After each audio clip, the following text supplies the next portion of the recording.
nagtanong sa atin.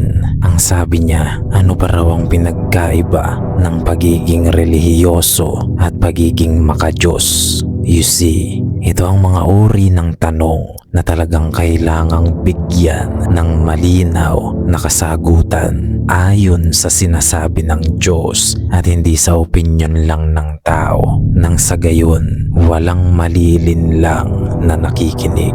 Kaya't sasagutin natin ito ng tapat ayon sa sinasabi ng Bible at hindi ayon sa sarili lang nating opinyon. At kung mumurahin mo agad ako sa comment section nang hindi pinapanood ito hanggang dulo, Proverbs 18 verse 13, spouting off before listening to the facts is both shameful and foolish. Naunawaan mo naman siguro yan. Get your Bible and let's learn the truth, lakan.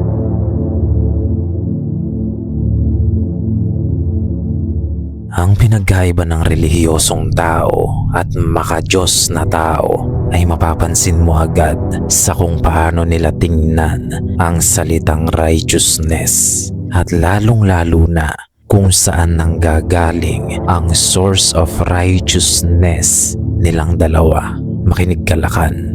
A religious man typically relies on his own works, rules, and performance. Naunawaan mo ba yan? Ibig sabihin, kapag relihiyoso kang tao, mahalagang mahalaga sa iyo ang pagiging mabuting tao upang makita ka ng Diyos na mabuti ka. Kumbaga, performative ka sa mata ng Diyos. Kaya ginagalingan mo sa mabubuti mong gawa, hoping na maging mabuti ka or maging righteous ka sa mata ng Diyos. Gaya ng sinasabi sa Romans 10 verse 3, for they being ignorant of God's righteousness and seeking to establish their own righteousness have not submitted to the righteousness of God. Ibig sabihin, itong mga taong tinutukoy dito, sinusubukan nilang magtayo ng sarili nilang mabubuting gawa o self-righteousness. They tried to build their own righteousness instead of accepting God's way, faith in Christ. Nakafocus sila sa sarili nilang works. Hindi nila alam, pinapalitan na pala nila ang Diyos ng sarili nilang good works. Malinaw balakan. Ngunit ang man of God o makadiyos na tao, alam nito na ang righteousness ay hindi mo maa-achieve gamit lang ang sarili mong good works. Dahil ayon sa Philippians 3 verse 9, and be found in Him, not having my own righteousness, which is from the law, but that which is through faith in Christ, the righteousness which is from God by faith. Malinaw lakan ang sinasabi na ang true righteousness comes from Christ, not personal effort. Kahit magpakarelihiyoso ka at sundin mo man lahat ng 613 laws sa Bible, ang true righteousness ay ma-obtain lang sa pamamagitan ng faith mo kay Kristo. Walang good works ang magpapalinis sa iyo. Walang religious ceremony o religious rituals, tanging faith in Christ lang.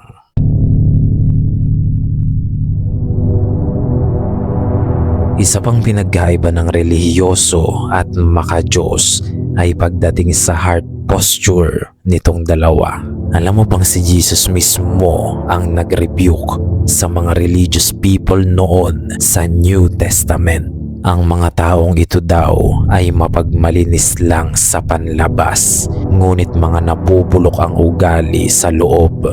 Basahin natin Matthew 23 verse 27. Woe to you, scribes and Pharisees, hypocrites, for you are like whitewashed tombs, which indeed appear beautiful outwardly, but inside are full of dead men's bones and all uncleanness.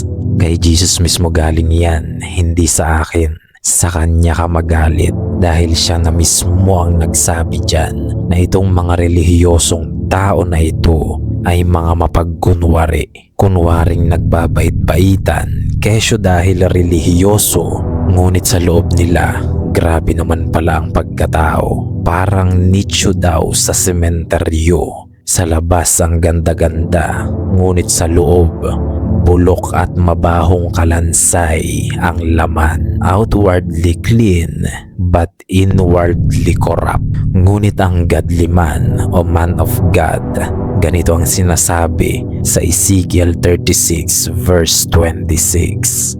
I will give you a new heart and put a new spirit within you. I will take the heart of stone out of your flesh and give you a heart of flesh. Ang Diyos mismo ang nagbago sa kanya. Ang Diyos mismo ang kumilos upang linisin siya, hindi ang sarili nitong mga good works. God gives a new heart, meaning real inner transformation. Basahin natin 2 Corinthians 5 verse 17. Therefore, if anyone is in Christ, he is a new creation. Old things have passed away. Behold, all things have become new.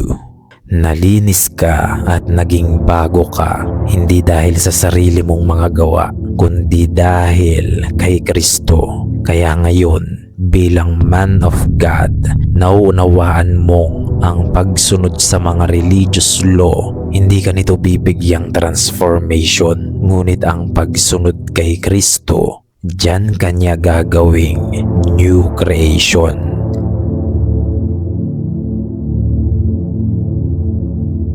Ang religious na tao, iniisip niyan na mapapatawad ang mga kasalanan niya kapag gumawa siya ng mabubuting bagay. Kaya nga religious ang tawag sa kanya. Ibig sabihin, lahat ng katuruan ng kanyang relihiyon ay sinusunod niya ng may katapatan at buong puso. Nakafocus siya sa pagsunod sa mga batas ng kanyang relihiyon. Kaya nga religious ang tawag sa kanya, relihiyoso, galing sa salitang relihiyon, malinaw balakan.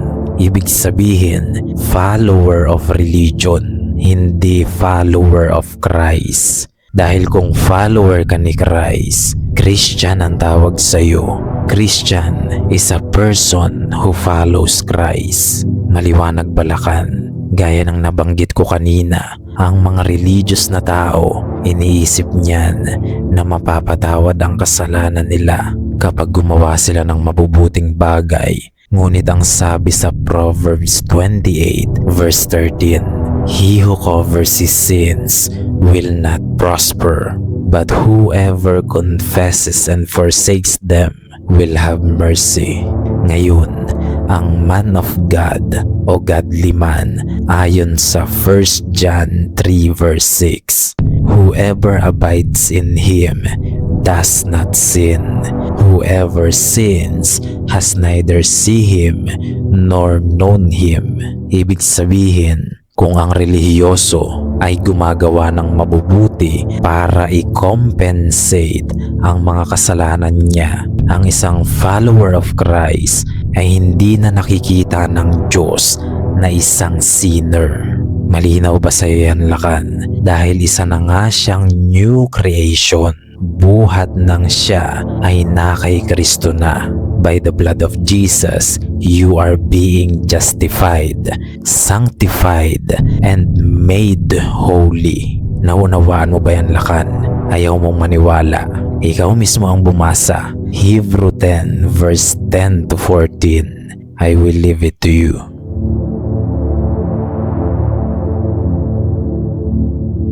Ito ang medyo nakakalito rito, Lakan. Kaya't makinig kang mabuti. Pagdating sa obedience o usapang pagsunod, palong-palo dito ang mga relihiyosong tao. Ngunit ang sabi sa Matthew 15 verse 9, And in vain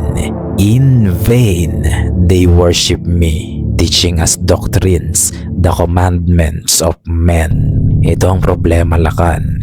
Diyos ang nagsasalita dyan. Ang tinutukoy niya dyan ay yung mga relihiyosong tao na umaawit sa Diyos ng mga papuri. Tapos ang idinodoktrina naman daw nila ay commandments of men. Naunawaan mo ba yan? Ibig sabihin, man-made rules, mga batas na gawa ng tao. They follow man-made rules and not God's truth. Kaya galit na galit si Kristo sa mga Pharisees noon. Tinawag niyang mga hypocrites, brood of vipers, snakes. Sa sobrang galit niya sa kanila, sumusunod nga pero man-made rules ang sinusunod. Yan yung sinasabi ko sa iyo kanina, Lakan, na mga religious laws, mga batas ng relihiyon na kesyo bawal daw ganito, bawal ang may ganyan, sumunod ka sa ganito, sa ganyan. Mga man-made rules na, malayo na sa God's truth. Dahil ito yung mga batas na lang na gawa-gawa lang nila. Tapos babaka pa ng Bible verse para manakot upang mapasunod ang mga tao at makontrol. Ngunit ang godly man, may pagsunod din yan. Ngunit hindi sa mga batas na ginawa lang ng simbahan o ng kung sinong mga religious leaders. Bagkus, sumusunod yan sa katotohanang sinasabi ng Diyos at hindi sa mga man-made rules ng isang relihiyon. Kaya nga follower of Christ, dahil si Christ ang sinusunod niya, hindi relihiyon. Naunawaan mo ba yan, Lakan?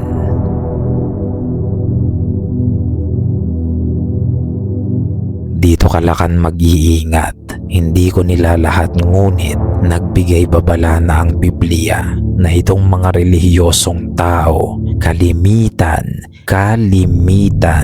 gumagawa lang ito ng kabutihan dahil gusto nilang parangalan at makita sila ng tao na gumagawa sila ng mabubuting bagay.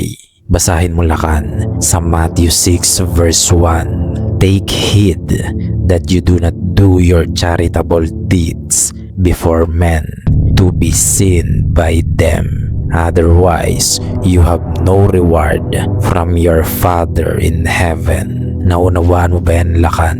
Nabanggit ko kanina na ang pagiging relihiyoso ay nakasentro sa pagsunod sa mga batas ng iyong relihiyon, hindi ba? Nalinaw na rin natin na ang mga man-made rules ay nag-i-exist. Ngayon, kung mas sinusunod mo ang mga batas ng relihiyon mo, ibig sabihin, ang piniplis mo ay tao at hindi Diyos. Dahil malinaw kanina ang separation between God's truth at man-made rules o yung commandments of men. Binasa natin yan kanina sa Matthew 15 verse 9. Pwede mong balikan. Ngunit ang taong follower of Christ, he lives to please God, not people.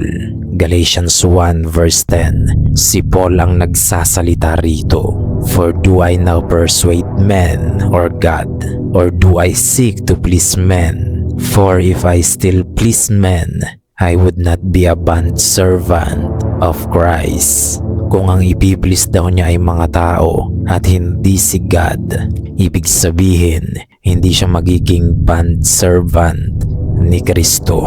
Malinaw ba, Lakan?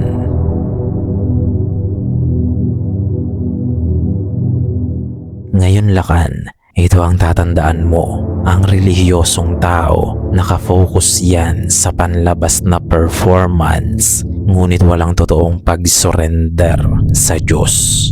Ngunit ang man of God o maka-Diyos na tao, follower of Christ, may totoong panloob na transformation ito na nagbubunga ng totoong pagsunod sa will ng Diyos.